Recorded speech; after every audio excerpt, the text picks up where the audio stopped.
Hi friends, so today's video is going to be possibly a shorter one, but it's going to be on overstocking your aquarium and how to do it safely and how to keep all of the fish's requirements, sort of meet those, if you get what I mean. And this will also, there is limits. You can't put a 30 centimetre fish really ethically in a tank that's say 50 centimetres, 30 centimetres.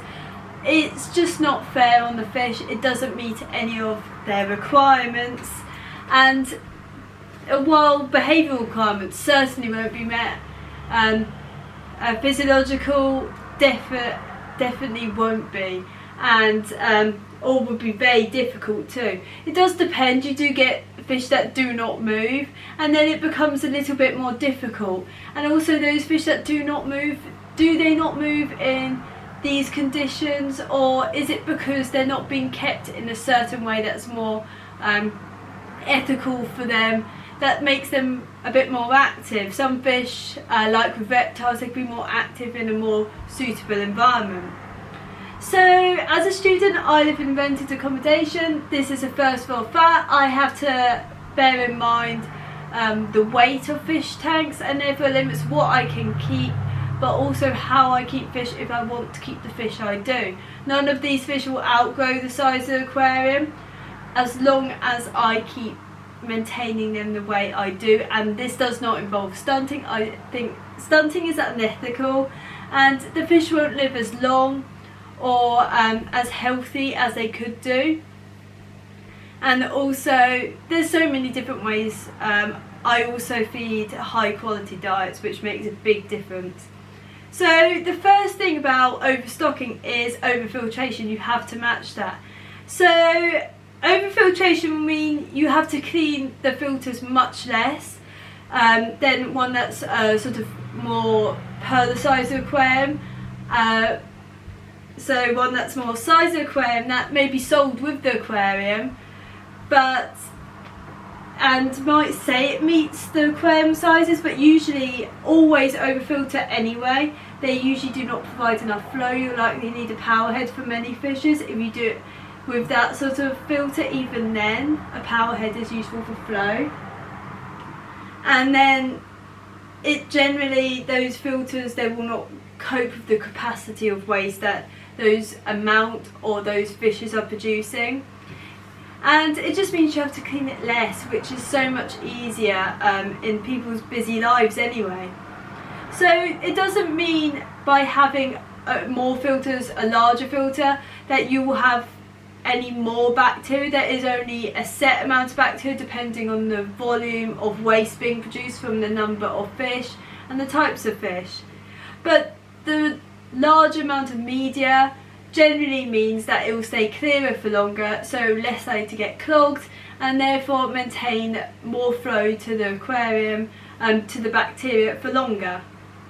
So that is really important. I have two large externals. I think these externals are, they say the minimum I think for them is a 300 litre for each of them, and the maximum is like 1,000, I can't quite remember, but these aren't on 300 litres. And I have two, and I would say they don't produce as much flow as I'd like for Lorcardo. So I do have a power head, I do have Venturi for extra oxygen, but generally that I find that really important, just to have that extra filtration, especially for high waste fish. If you only look at tetra, it can be a little bit more flexible, so you really have to think about what fish you want and how much waste they're producing, or even how much liquid waste, and what food you're probably feeding them. Some food, high proteins, might not be processed by the fish, and therefore the fish is producing more waste from that high protein that they don't actually need or can process.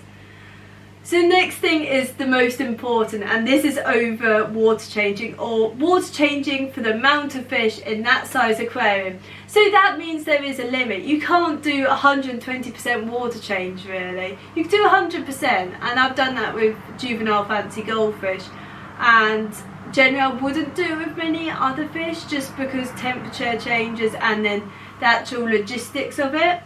And these tanks get done 50% twice a week, and it's important that when you're water changing, you do it at sort of regular intervals. So I do these Friday and Monday, and that means it's sort of polar sides of the week, if you get what I mean. And that is, so generally water changes do not remove bacteria. The bacteria is not in the water column, so you don't need to worry about that. The bacteria is stuck clinging to hard surfaces, so that's your filter. So that means that you're not removing bacteria, but you might be limiting the amount of bacteria, which is why you have to do it regularly. So because you might be removing ammonia, that means that you're slightly reducing the amount of bacteria, because you're competing with the bacteria in the filter, and that means you don't really want to do it at, say, I'll do 50% this week, I'll do 20 next, because then you're getting these swings in all the other parameters, and generally you don't want.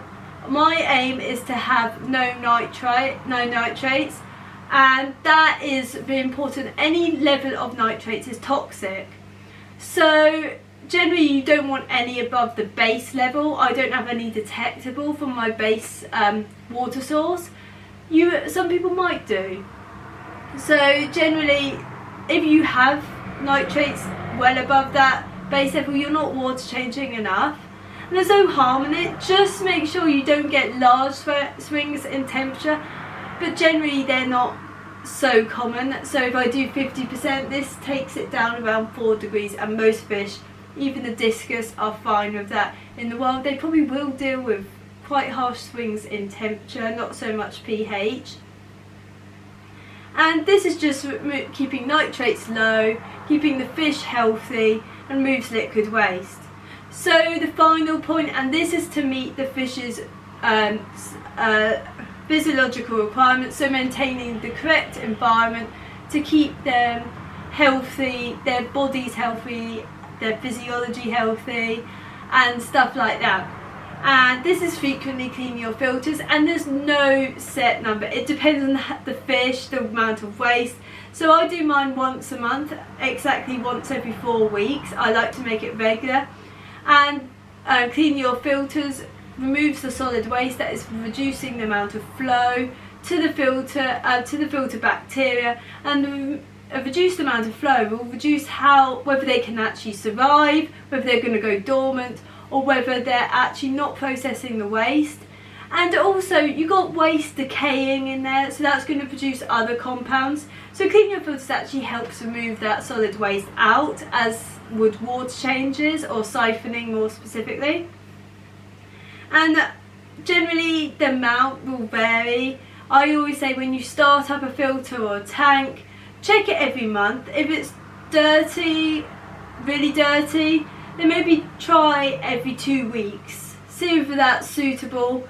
Or if it's really clean, maybe try every 2 months. Maybe some filters need doing every 6 months, some need less.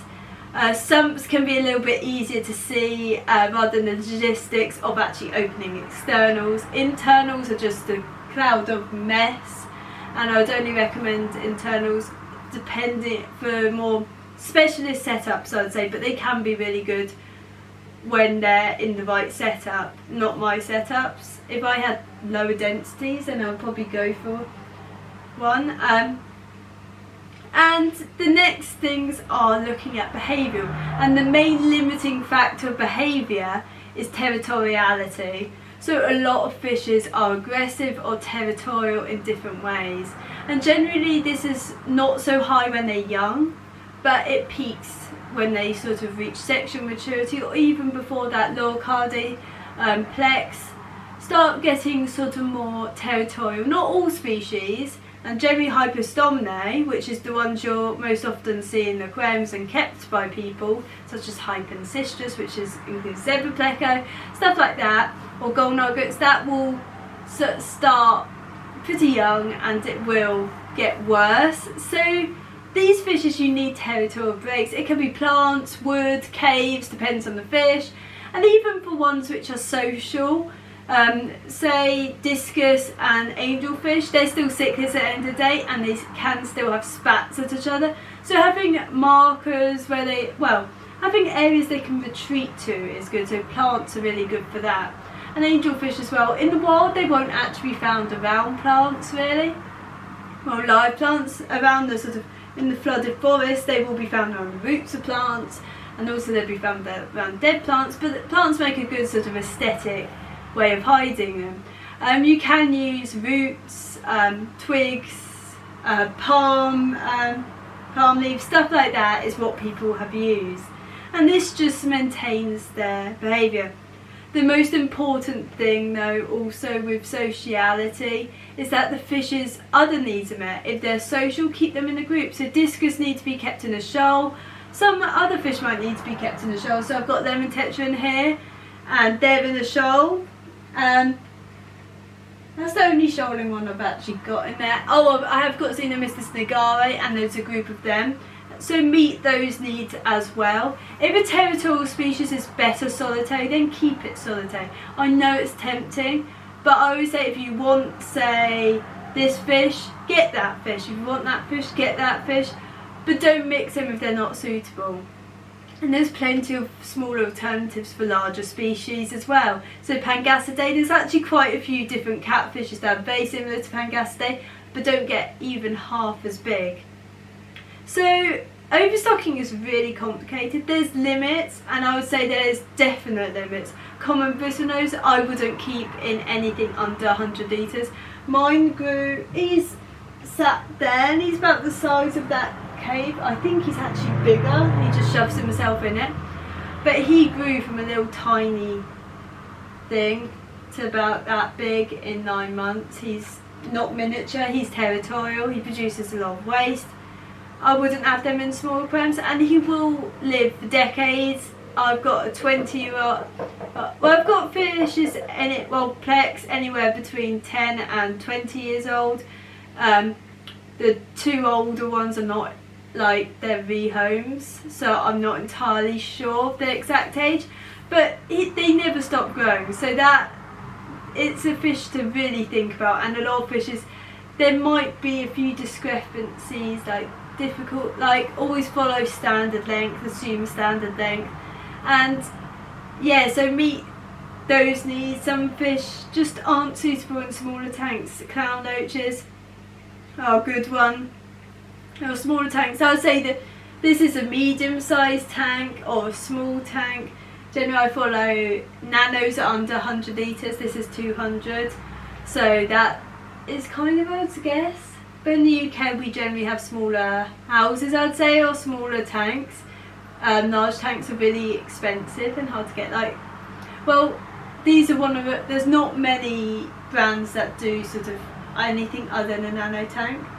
And generally just, there are loads of smaller alternatives, loads of smaller carids that you can keep in smaller tanks. And just think about filtration, make sure all the needs are met. Because the fish need feeding at the end of the day, and the feeding is going to produce waste, so always think about that. My tanks are high maintenance. I have a way of making sure my water changes aren't so bad, but it's still a little bit more, yeah, so it's always a worry, if you get what I mean.